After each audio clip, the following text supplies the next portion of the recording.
Lula foge de Trump durante funeral do Papa. É isso mesmo. Quando Donald Trump chegou ao funeral do Papa Francisco, foi inevitavelmente o centro das atenções. Todos pararam para ver o polêmico homem mais poderoso do planeta. Obviamente, a autoridade do mundo inteiro foram cumprimentar o presidente americano, menos uma, o débil presidente do Brasil, o ex-presidiário Lula. Questionado sobre o assunto, Lula mentiu e deu uma desculpa esfarrapada ridícula. Disse que estava preocupado com a questão da segurança e não viu o presidente Trump. Tem que rir. Na realidade, Lula foi um covarde e fugiu. Veja o vídeo. Essa questão do favoritismo fica mais em relação à mídia, imprensa. Só te interromper, Railson, rapidamente. Sim. Temos imagens do presidente Lula que conversa agora com a imprensa. Vamos acompanhar. Pode ajudar. Você está atrapalhando aí. Sai da fora. Aqui, ó. Presidente Lula, que participou da... Sou cumprimentado. Não cumprimentei porque eu estava conversando com o meu pessoal sobre a questão da segurança na saída e estava uma confusão muito grande. Eu não cumprimentei, não vi, não olhei nem para o lado, eu não vi o Trump, na verdade. Obrigado, boa viagem. É isso mesmo, deu pra ver claramente que o cachaceiro estava desconcertado. Estava todo borrado de medo de Donald Trump. Sexta-feira, então vamos fechar a semana com aquele gostinho maravilhoso de esperança ao testemunhar a destruição completa do PT. O Lula veio, gente, retornou para destruir o PT. Olha só, PT, Partido dos Trabalhadores. Para o PT, durante toda a sua história, o feriado mais importante, o feriado que eles mais usam como sendo uma bandeira, é o Dia do Trabalhador. Partido dos Trabalhadores, Dia do Trabalhador. Ao longo da sua história, é justamente no dia 1º de maio que o PT costumava fazer as suas maiores manifestações. No período em que as pessoas achavam que o PT era um partido, e não agora, onde todo mundo sabe que é um grupo organizado criminoso. Então eles colocavam milhões, gente, não milhões não, mas centenas de milhares de pessoas nas ruas no dia 1º de maio, e sempre foi assim. Aí ano passado, 2024, o PT decidiu fazer um evento lá em São Paulo. E chamou todas as sindicais, todos os sindicatos, todas as centrais sindicais. Foi Boulos, foi 9 ministros. Lula apareceu, achando que ia dar dezenas, milhares e milhares de pessoas. E deu isso aqui. Fiasco de público em ato de 1º de maio com Lula vira crise no Planalto. Olha a data, 9 de maio de 24 foi a matéria. Isso aqui foi do 1º de maio de 2024. E várias outras matérias com o mesmo teor começaram a circular. 1º de maio com Lula e 9 ministros tem pouco público em São Paulo. 1º de maio de Lula reuniu menos de 2.000 pessoas. Deu para contar o número exato de pessoas aqui. 1.635. Só é possível contar o número exato quando é um número muito baixo. E sabe o que deu para contar? Porque deu para ir cabeça por cabeça contando.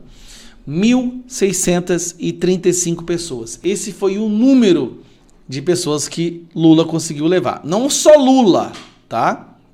Tinha lá 9 ministros, Boulos, que então era o candidato a prefeito de São Paulo, e toda aquela estrutura gastando milhões, ônibus, pegando gente de São Paulo, de Goiás, do Brasil inteiro para levar para lá.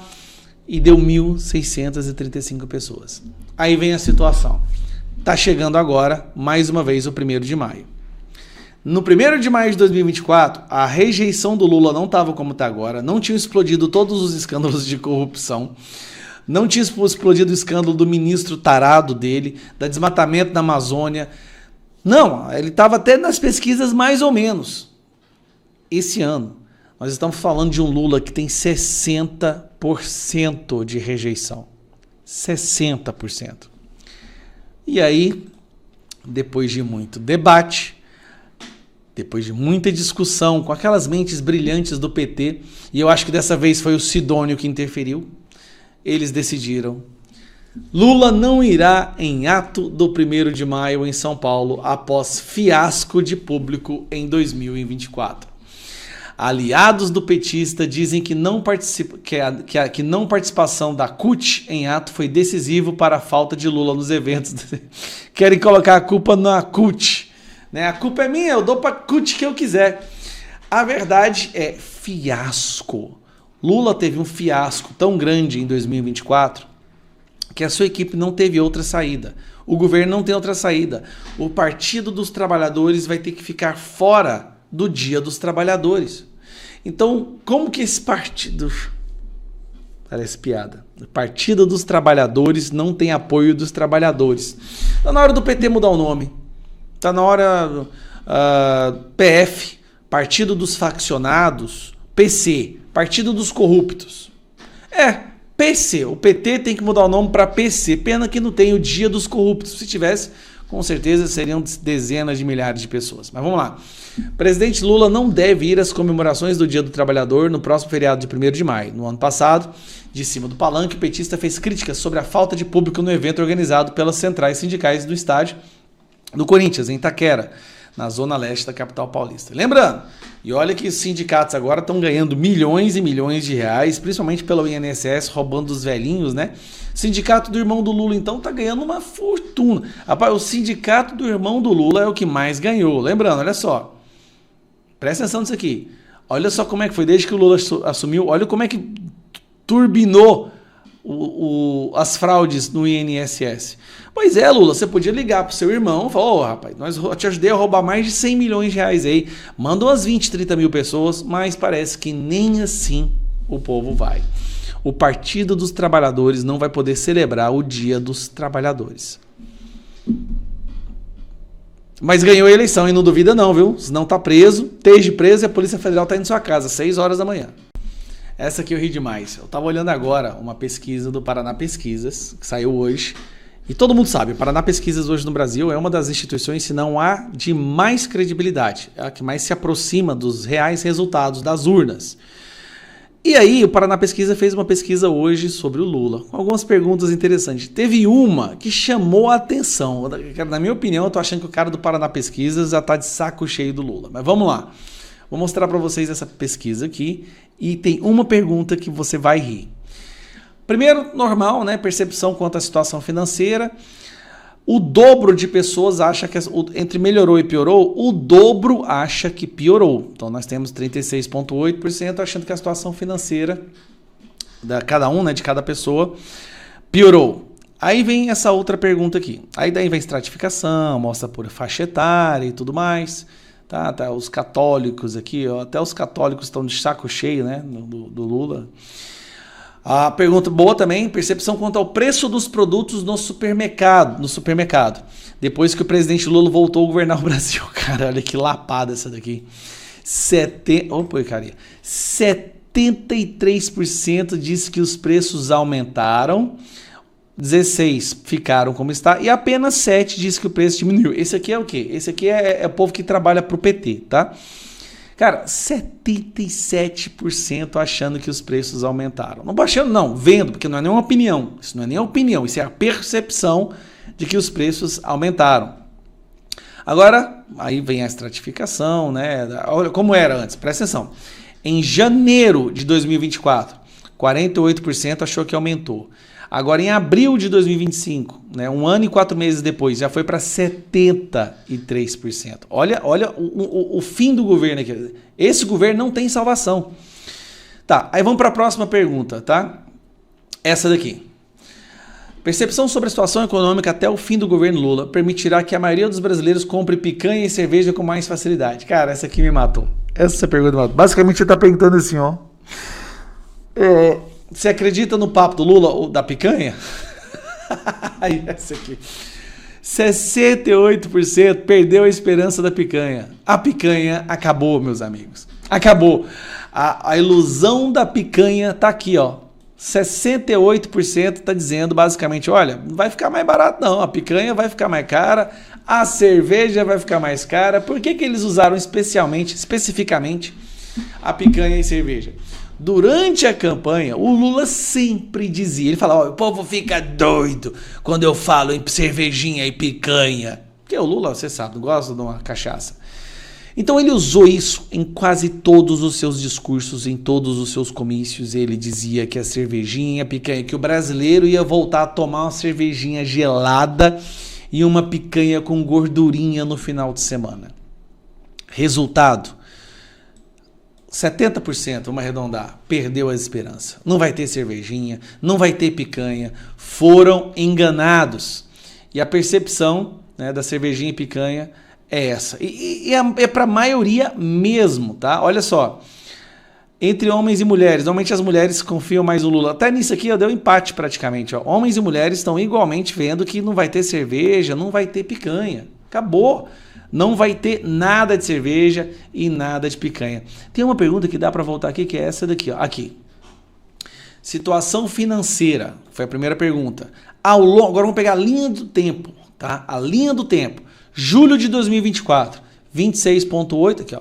26,8 achava que a situação financeira tinha melhorado. Em julho de 2024, menos de um ano depois, 10 meses depois, caiu para 18. Piorou em julho, era 25,5, a situação financeira havia piorado. Menos de um ano depois, já pulou para 36. Cara, esse governo tá... Isso é bom do ponto de vista a longo prazo, porque a nossa batalha, a nossa luta é acabar com o PT e fazer o povo abandonar o PT, a esquerda e o Lula, certo? O Lula tá fazendo isso. O Lula conseguiu fazer com que as pessoas abandonassem completamente essa ideologia e nunca mais... Assim, não tem como o Lula ser reeleito. A verdade é essa. Não tem como. A situação econômica que o Brasil está agora nos dá convicção de que não vai ter como ele ser reeleito. Então, o Bolsonaro vai ser o presidente. Se o Bolsonaro quiser indicar alguém, quem ele indicar vai ser o presidente. E boa parte dessas porcarias que foram feitas durante esse governo serão desfeitas. O problema é justamente quando o governo do PT está nesse estado de reprovação, que é o que a Dilma fez, tá? Eles levam o Brasil à quebradeira. Eles começam a apresentar ideias de programas assistencialistas tão absurdos, tão surreais, que vão quebrar o Brasil. O Brasil já está quebrado em 2027 e quem fala isso não sou eu, é o próprio governo.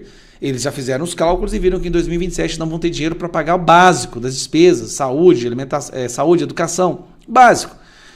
E agora eles vão dobrar a aposta. Tá? A Dilma fez a aposta em 2014, deu ruim, a gente paga por isso até hoje. O Lula quer dobrar a aposta em 2026. A gente vai ter que batalhar agora, enquanto a gente ainda tem voz, para que as pessoas não cometam esse mesmo erro. Porque, sinceramente, uma boa porcentagem do povo brasileiro foi emburrecida de tal forma de dar dó, gente. É de dar dó. Não tem nem como ter raiva.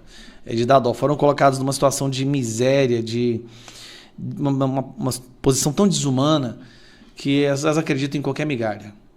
Mas é isso aí. É uma notícia boa. Não tem picanha, não tem cerveja, não tem abóbora, não tem pescoço de galinha, não tem nem ovo mais para esse povo. Porque fizeram o L.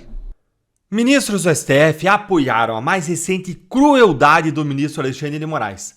Mas eu vou te mostrar que, diferente do STF, nem mesmo jornalistas de esquerda conseguiram defender o ministro, chegando a dizer que esse é o maior erro de Moraes e que vai custar caro, caríssimo ao STF. Olha, gente, virou notícia no mundo inteiro a mais recente crueldade do Alexandre de Moraes, que foi a intimação do Bolsonaro em uma cama de UTI. Essa truculência do ministro pegou tão mal, mas tão mal, que os ministros do STF se sentiram obrigados a ir até os seus porta-vozes da imprensa para dizer que, mesmo que Moraes tenha feito besteira, eles ainda apoiam ele. Tudo daquele jeito bem corporativista que a gente conhece, que a gente sabe que é o estilo deles. Diante das críticas, eles se fecham ainda mais em defesa uns dos outros. Olha aí o que saiu na coluna da Bela Megali no canal aí no jornal O Globo. Ministros do STF apoiam a decisão de Alexandre de Moraes sobre intimar Bolsonaro na UTI. Que presepada essa intimação, que absurdo, que crueldade. Não é uma presepada só, é uma crueldade. E olha que cruel os ministros apoiando. Ministros do STF avaliam que a intimação de Jair Bolsonaro na UTI do hospital não foi o cenário ideal, mas afirmam que o ex-presidente se colocou nessa situação ao fazer uma live na noite de terça-feira. A coluna falou com 4 magistrados, com 4 ministros sobre esse tema. Olha só como eles começam meio que dando um puxão de orelha aí no Moraes pelo constrangimento, dizendo, olha, vacilo, hein, Moraes? Mas calma que a gente vai limpar sua barra aí com a sujeira. Só que aí eles vêm e eles falam algo que é inacreditável, inaceitável. Eles falam que o Bolsonaro que se colocou nessa situação ao fazer uma live. Gente, É a mesma coisa que culpar a mulher que usou um vestido com decote pelo estupro que ela sofreu. Você nunca culpa a vítima. Isso é errado, você nunca culpa a vítima de um abuso. Isso é cruel, isso é dobrar a crueldade em cima da vítima. E mais, é mentira isso de que o Bolsonaro teria autorizado com a sua live a receber intimação. Eu vou mostrar isso para você já já. Mas antes, vamos continuar aqui, ó. Informações dadas por Bolsonaro durante a transmissão na internet, como a retirada da sonda nasogástrica e a expectativa de alta do hospital na segunda-feira, são apontadas pelos ministros como pontos que derrubam o impedimento colocado no Código do Processo Penal para a citação de pessoas doentes em estado grave. Olha, tem um errinho aí, ó. Um errinho porque a proibição não está no Código de Processo Penal, não. Ela está no Código de Processo Civil, o qual se aplica para casos criminais quando a lei penal é omissa por conta de uma regra que está expressa no processo penal, que é uma regrinha que vou te mostrar aí só de curiosidade aí na tela, essa regra aí do artigo 3º do Código de Processo Penal. Por conta dessa regra, você aplica regras de outros códigos, como o Código de Processo Civil, quando a lei penal é omissa. E a lei processual civil, que é aplicável ao regime penal, por conta dessa regra que você está vendo aí na tela, ela proíbe mesmo a citação, a intimação de pessoas enfermas que estão numa situação de enfermidade grave. Então, tirando esse errinho aí da coluna, essa justificativa aí dos ministros é absolutamente inaceitável, é ridícula. O Moraes, ele não é médico, ele não é perito médico e muito menos Bolsonaro é. O Moraes, ele não pode se basear no que o Bolsonaro disse na live sobre o próprio estado de saúde para dizer que isso derruba o impedimento de fazer a intimação e aí ele poderia ser intimado. Não, errado. A autoridade aqui são os médicos do Bolsonaro que divulgam os boletins diários do hospital. O que autorizaria sim a intimação nesse caso seria a alta de Bolsonaro e apenas isso. Ou um boletim médico dizendo, não, tá tudo bem, situação resolvida. Quando a pessoa está na UTI, isso é, por definição, estado grave. E aí eles continuam mentindo. Olha aqui, ó. 4 ministros ouvidos pela coluna avaliam que ao fazer uma live dentro do UTI, conceder entrevistas e receber aliados políticos, como Silas Malafaia e Valdemar Costa Neto, Bolsonaro não se encaixa mais na situação colocada pelo Código de Processo Penal. Errinho, né? Código de Processo Civil. Já que o ex-presidente mostrou estar consciente e em condições de realizar essas atividades. Olha, eu publiquei aqui no canal um vídeo inteiro só explicando por que esse argumento dos ministros não faz sentido nenhum. E eu vou deixar ele na tela no final e na descrição para você assistir depois e entender exatamente por que eles estão errados. E é bem simples, vou resumir aqui em uma frase, 2 frases. Bolsonaro ele não estava proibido de fazer nada disso aí que eles estão mencionando pela lei. Bolsonaro podia fazer, a lei permite, enquanto Moraes e o STF eles sim estavam proibidos de intimar o Bolsonaro enquanto ele estivesse doente. A lei proíbe. Então veja que uma pessoa estava permitida fazer o que fez e outra, o Moraes, estava proibido de fazer o que fez. Mas agora eu quero te mostrar como nem a imprensa militante, nem o jornalismo de esquerda conseguiu defender essa crueldade do Moraes. Olha o que saiu na coluna do Matheus Leitão na Veja e que viralizou nas redes sociais. O erro de Alexandre de Moraes que vai custar muito caro ao STF. A intimação de Jair Bolsonaro em uma UTI após a 7ª cirurgia em decorrência da facada na eleição de 2018 é um dos atos mais abjetos. Gente, foi cruel. Veja, um jornalista de esquerda reconhecendo um dos atos mais abjetos do STF nos últimos anos. Aliás, eu não lembro de nada tão indigno desde que eu cubro a corte como jornalista em Brasília. Olha, Matheus Leitão, parabéns por você ter reconhecido isso. Parabéns por você, mesmo cometendo o que, a meu ver, são erros grotescos, apoiando outros abusos morais, parabéns por você ter reconhecido esse abuso.